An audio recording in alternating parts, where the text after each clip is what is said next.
कुबेरपुर गांव में रामू नाम का एक बहुत ही मेहनती किसान रहा करता था। वो भगवान शिव का अनन्य भक्त था।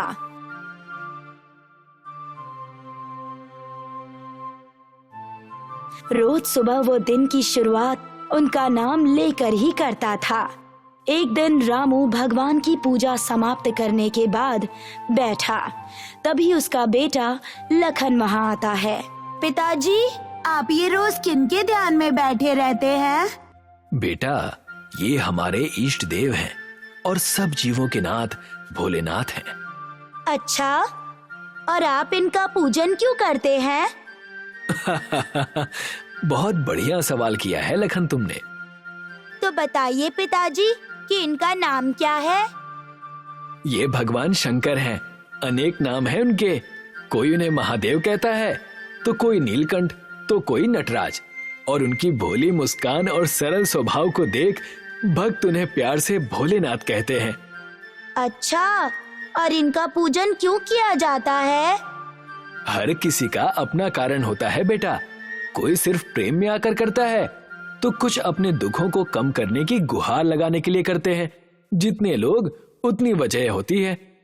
और आप पिताजी? मैं तो बस इनके कई भक्तों में से एक छोटा सा भक्त हूँ बेटा। इनसे प्रेम और भक्त भगवान का रिश्ता है मेरा। पूजा करके बस इन्हें बताता हूँ कि मेरा इनसे प्रेम कितना है। अच्छा, मैं भी उन्हें बताना चाहता हूँ कि आप उनसे कितना प्रेम करते हैं। सीता लखन और रामू की बात सुनकर आती है और कहती है, बेटा लखन, अगर तुम्हें ये बताना है तो उनके वाहन नंदी जी के कान में ये बात कहनी होगी। वो क्यों माँ?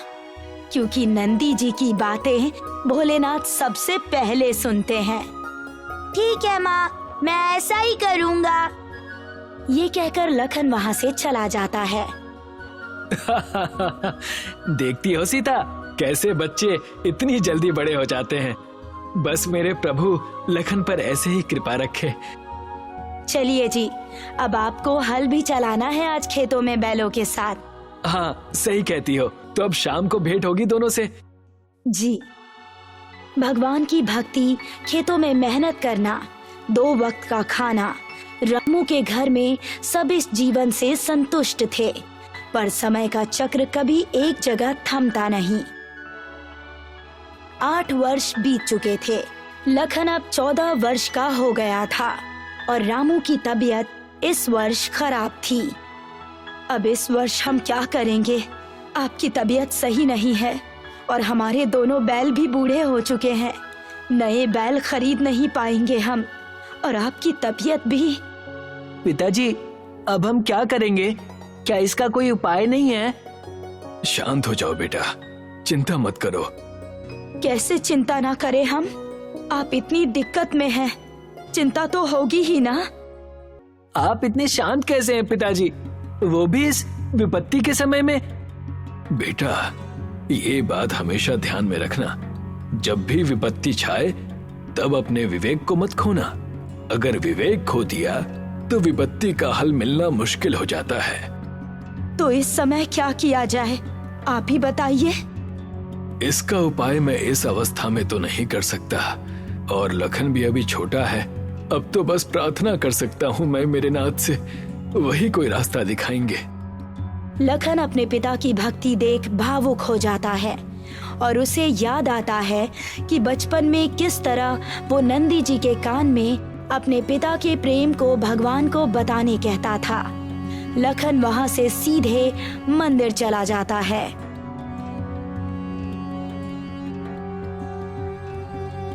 हे भगवान, मैं बचपन से अपने पिता का आपके प्रति प्रेम बताने आता था, पर आज इस कठिन परिस्थिति को संभालने का मार्ग मांगने आया हूँ। कोई रास्ता दिखाएं भगवान।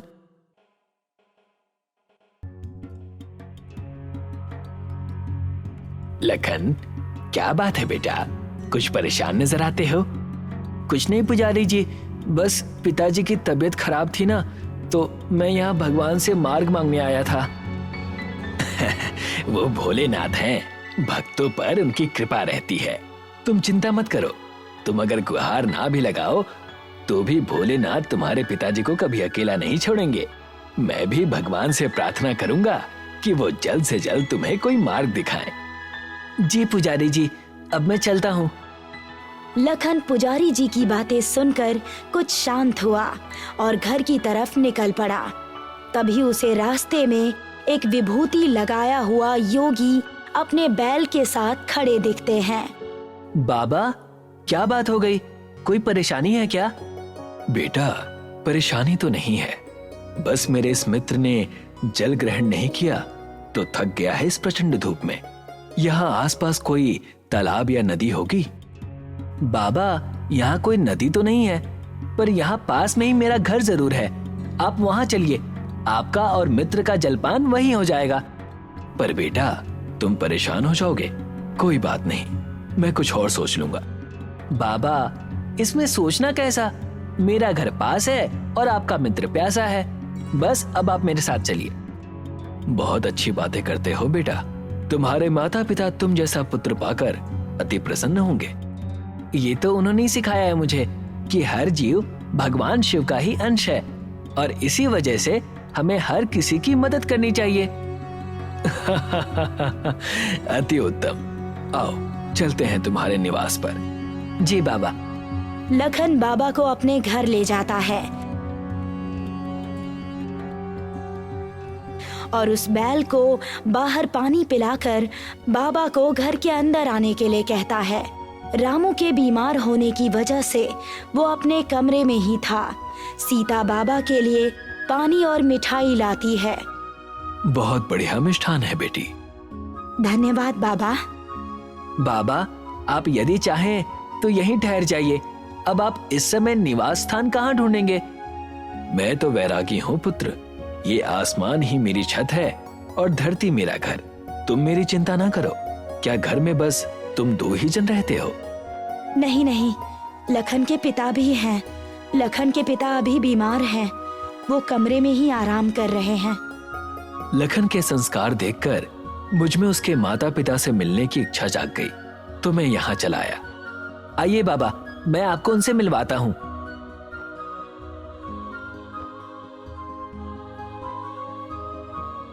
कौन आया है सीता?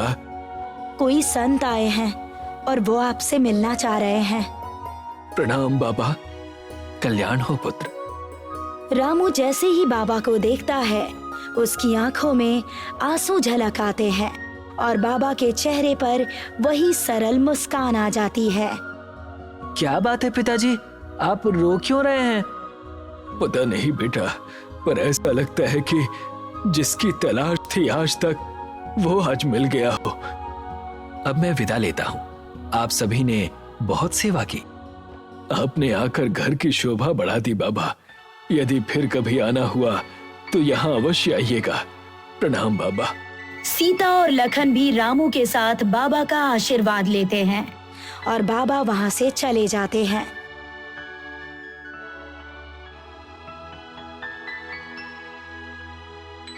अगली सुबह लखन देखता है कि बाबा का बैल वहीं है।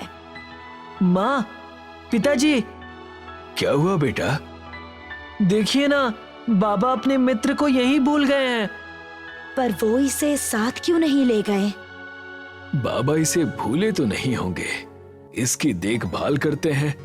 एक काम करते हैं, हम इसकी देखभाल करते हैं ताकि जब कभी वो वापस आए तो उनका मित्र उन्हें अच्छी सेहत में दिखे। जैसा आप कहें पिताजी। सीता, जब से बाबा यहाँ आकर गए हैं, मेरी सेहत कुछ ठीक लगती है, पर दर्द अब तक है। खेतों का काम तो नहीं कर सकता, पर एक बार अपने 2 बैलों को ले जाकर देखता हूँ। मैं भी चलूंगा पिताजी। तो आप दोनों जाकर आइए, मैं तब तक खाना तैयार कर लेती हूँ। रामू लखन के साथ खेत में जाता है। दोनों बूढ़े बैल हल चला नहीं पा रहे थे और रामू भी थका लग रहा था।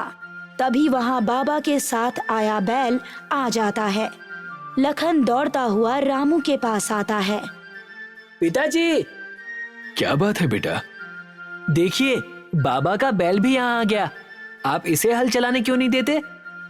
नहीं बेटा, हम इसे हल चलाने के लिए मजबूर नहीं कर सकते। बाबा इसे हमारे पास छोड़ गए हैं, ये उनकी धरोहर है। तभी वो बैल हल छूता है। अब तो ये भी कह रहा है पिताजी, आप एक बार कोशिश तो कीजिए। जब ये नहीं करना चाहेगा तब हम हल हटा देंगे। ठीक है बेटा। रामू ने लखन के कहे अनुसार बैल पर हल लगा दिया।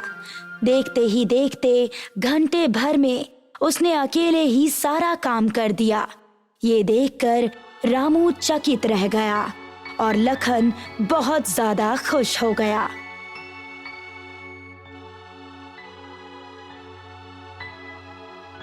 माँ, पता है आज क्या हुआ? बहुत खुश नजर आ रहे हैं, ऐसी क्या बात हो गई? नंदी ने सारे खेतों का काम अकेले ही कर दिया, वो भी घंटे भर में। क्या? सच में? हाँ सच। मानो दर्जनों बैलों का बल एक इस अकेले में है, और इतना काम करके भी ये थका नहीं।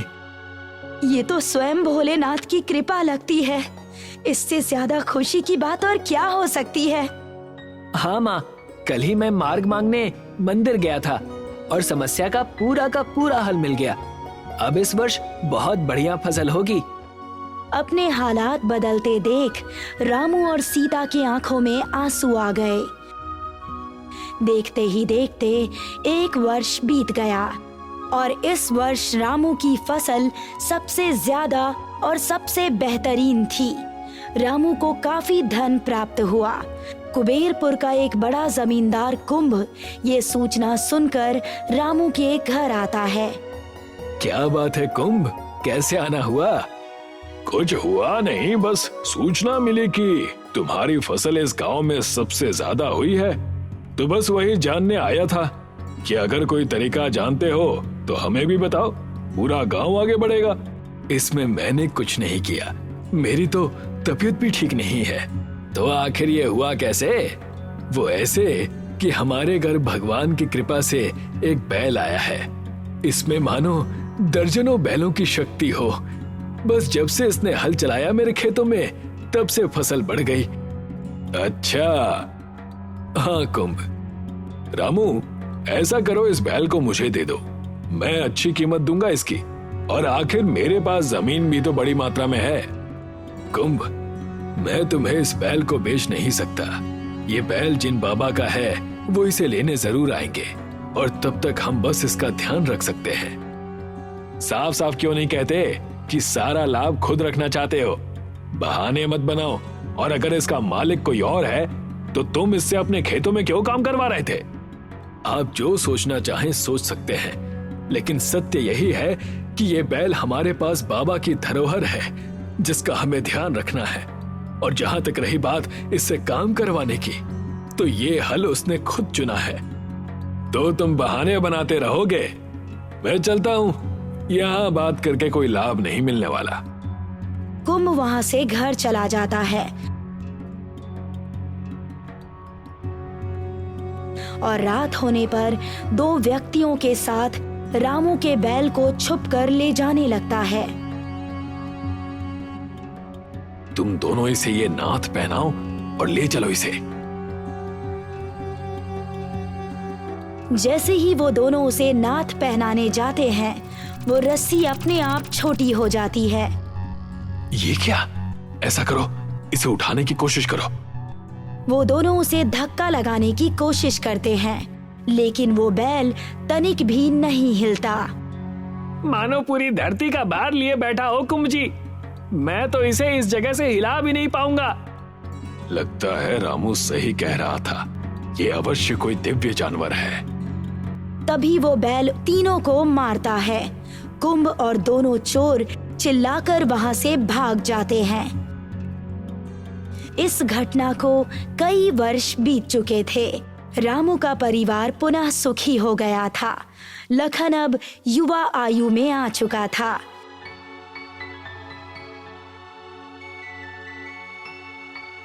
एक सुबह वो बैल वहां से गायब हो गया।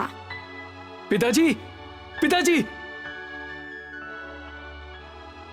क्या हुआ लखन? हमारा नंदी कहीं चला गया है। मैंने सब जगह ढूंढ लिया पर कहीं नहीं मिला। अब हम उन बाबा को क्या मुंह दिखाएंगे? लगता है तुम अब तक समझे नहीं बेटा। बाबा नंदी को हमारे पास छोड़ गए थे और अब जब तुम युवा अवस्था में आ चुके हो तो तुम्हें खुद परिश्रम करना चाहिए। पर पिताजी। बेटा, भोलेनाथ अपने सभी भक्तों पर पूरी नजर रखते हैं और अगर कोई उनका भक्त ना भी हो और पीड़ा में हो तो वो कभी भेद नहीं करते। उस दिन उसके जाने का समय नहीं था तो वो बैल हमारे पास रुका और अब जब उसके विदा लेने का समय आ गया था तो वो जा चुका। रामू और लखन को अपने सिर पर एक स्पर्श महसूस हुआ, मानो ईश्वर ने उन्हें आशीर्वाद दिया हो।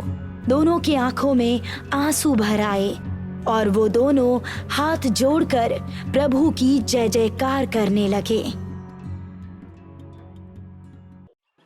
योगिता के पति किशोर के मरने के बाद योगिता गांव की सफाई का काम करने लगी। वो गांव की पंचायत में सफाई कर्मचारी थी और जब से उसने सफाई कर्मचारी की नौकरी शुरू की थी तब से ही गांव वाले उससे अलग बर्ताव करने लगे। छी छी छी छी, सुबह सुबह किस मनहूस का मुंह देख लिया। अब लगता है पूरा दिन बुरा जाएगा। पंडित जी की इन बातों का असर सारे गांव वालों पर हो रहा था। अब वो लोग भी योगिता को बुरा भला कहने लगे थे। अरे छी, अब सारा दिन ही बर्बाद हो गया। तुम सुबह सुबह यहाँ क्यों आ जाती हो? भैया, मैंने आपका क्या बिगाड़ा है? मैं तो बस अपना काम कर रही हूँ। तुझे देखकर ही सारा दिन मनहूस हो जाता है और पूछ रही है क्या बिगाड़ा है। अगली बार सुबह सुबह मेरे सामने मत आना। उस आदमी ने योगिता को बहुत डांटा। योगिता को बहुत बुरा लगने लगा। योगिता के 2 बच्चे थे, भुवन और धारा। अब जब वो दूसरे बच्चों के साथ खेला करते। अरे चिंटू, तुझे कितनी बार बोला है कि इन दोनों के साथ मत खेला कर। पर माँ, ये दोनों मेरे अच्छे दोस्त हैं। अगली बार तू उनके साथ दिखा तो तेरी टांगे तोड़ दूंगी, समझा क्या? वो औरत अपने बच्चे को पीटते हुए घर ले गई। भैया, चिंटू की माँ ने ऐसा क्यों बोला? वो हमारी माँ सफाई करती है ना, इसलिए। तो क्या हुआ? लोगों को लगता है सफाई का काम बुरा है, इसलिए सारे लोग हमारी माँ को और हमें बुरा समझते हैं। पर सफाई का काम तो बहुत अच्छा है ना? हाँ, तो ये सब छोड़, अब से हम दोनों ही खेलेंगे। ठीक है भैया। धारा और भुवन दूसरे बच्चों से अलग खेलने लगे। एक दिन की बात है, गांव के सभी बच्चे बातें कर रहे थे। कल महाशिवरात्रि है। कल मंदिर में उत्सव होगा और प्रसाद में आलू पूरी, जलेबी, गुलाब जामुन और ढेर सारी मिठाइयाँ भी बनेंगी। इनकी बातें धारा और भुवन ने सुन ली। भैया, कल मंदिर में महाशिवरात्रि के उत्सव में हम भी जाएंगे ना? हाँ, जाएंगे ना, और ढेर सारे पकवान भी खाएंगे। चल चल के माँ को बताते हैं। हाँ। धारा और भुवन दौड़ते हुए घर आए। माँ, कल मंदिर में महाशिवरात्रि का उत्सव है और ढेर सारा प्रसाद भी बनने वाला है। अच्छा, तो तुम्हें मंदिर प्रसाद खाने जाना है? माँ, कल भोलेनाथ के दर्शन भी हो जाएंगे और हमें प्रसाद भी मिल जाएगा। ठीक है, तो कल हम महाशिवरात्रि के उत्सव में जरूर जाएंगे। बच्चे प्रसाद का सोच के बहुत खुश थे। अगली सुबह योगिता ने अपना सफाई का काम जल्दी जल्दी खत्म कर दिया और फिर घर आकर तैयार हो गई। माँ, जल्दी चलो ना। हाँ माँ। आई बेटा, भोलेनाथ के लिए थोड़ा जल तो ले लूं। माँ, सब लोग तो आज दूध ले जा रहे हैं, हम सिर्फ जल क्यों ले जा रहे हैं? वो इसलिए कि भोलेनाथ बहुत ही भोले हैं। वो भक्त की भक्ति देखते हैं, ना कि उसका चढ़ावा। भोलेनाथ के पास सब कुछ है, उन्हें दूध का लालच नहीं है बेटा। अब समझी। चलिए। जैसे ही ये तीनों मंदिर के द्वार पर पहुँचे, पंडित ने इन्हें देख लिया। अरे रे रे रे रे रे, कहाँ घुस रहे हो अंदर? तुम तीनों की अपवित्रता से मंदिर भी अपवित्र हो जाएगा। पंडित जी, आप ये क्या बोल रहे हैं? सही कह रहे हैं पंडित जी, तुम तीनों अंदर नहीं जा सकते। पर हम क्यों नहीं अंदर जा सकते?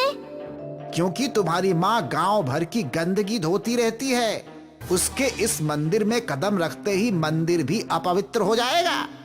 अब तुम लोग चुपचाप यहाँ से चले जाओ। धरा, भुवन, चलो बेटा। पर माँ, मुझे भोले बाबा को देखना है। वो खुद तुम्हारे पास आएंगे। अब चलो। योगिता दोनों बच्चों को अपने साथ वापस अपनी कुटिया में ले गई। दोनों बच्चे उदास थे। माँ, हम तो भोलेनाथ के दर्शन भी नहीं कर पाए। गांव वाले बहुत बुरे हैं।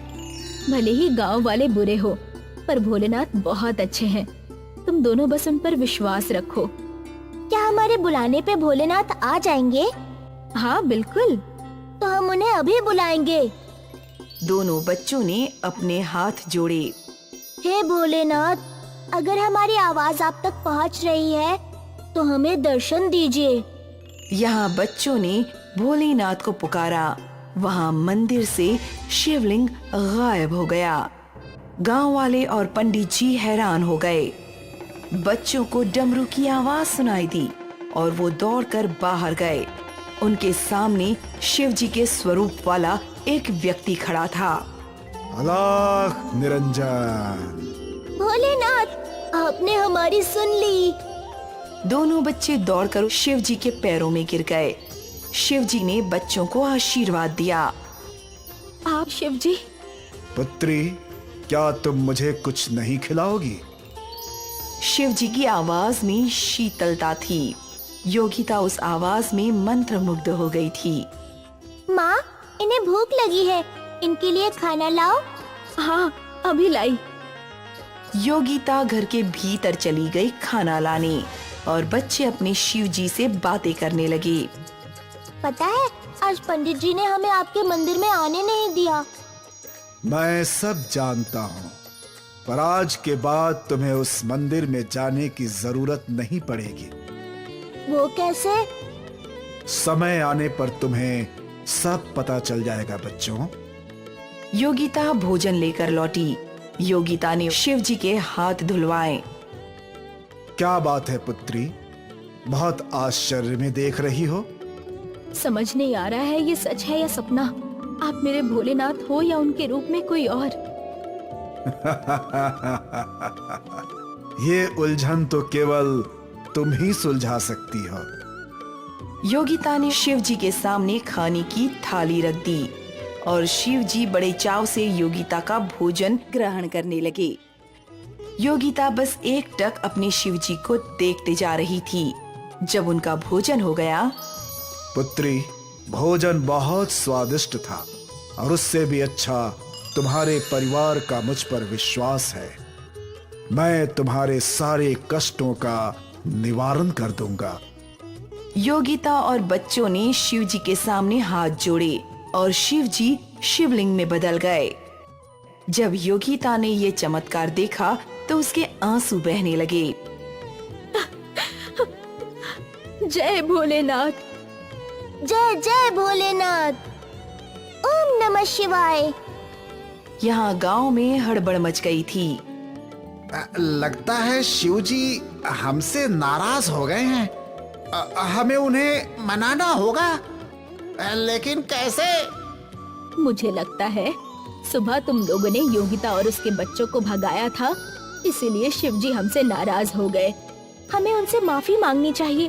भला मंदिर में कैसा भेदभाव। पंडित जी को अपनी गलती समझ आई।